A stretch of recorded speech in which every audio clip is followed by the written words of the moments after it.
కాకినాడల జలం తక్లీఫ్ల గురించి సర్కార్ ఆఫీసర్లు మీటింగ్ పెట్టుకుని సమస్యలను ఎట్లెట్ట తీర్చాలి ఏంది కథ ఇవన్నీ ఆలోచించేందుకు గ్రీవెన్స్ డే కార్యం ముంగడబెట్టిర్రు. మంచిదే, అందరు ఆఫీసర్లు వచ్చిర్రు.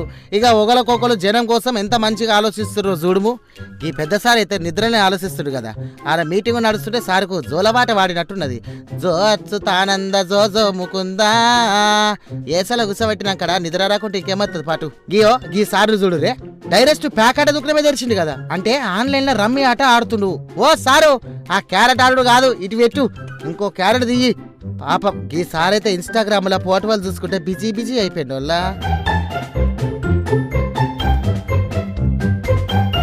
ఈ మేడం వంట వారి ప్రోగ్రామ్ చూస్తుందేమో ఫోన్లో.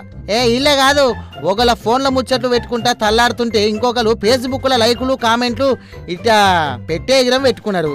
మొత్తానికైతే జనం తగ్గుల కోసం పెట్టిన ఈ కార్యము ఆఫీసర్ల తక్లీఫులే ఎక్కువైపోయినాయి. పాపం సార్లు సాటుగా ఫోన్లు చూసుకునేందుకు కూడా నిద్రపోయేందుకు కూడా ఎంత తల్లాడుతున్నారో చూడురే. అందుకే వీళ్ళ గొప్పతనం తల్లాడకుండా సప్పుడు దాకా ఇక ఇంటికి పంపించి కళ్ళ నిండా నిద్రపోయి చేతులు గుంజేదాకా ఫోన్లు ఒత్తుకుంటా ఉండమనాలి. అంతే కదా మరి. జనం సమస్యల మీద వీళ్ళకున్న రంది చూసినాక నాకైతే గట్లని అనిపించింది.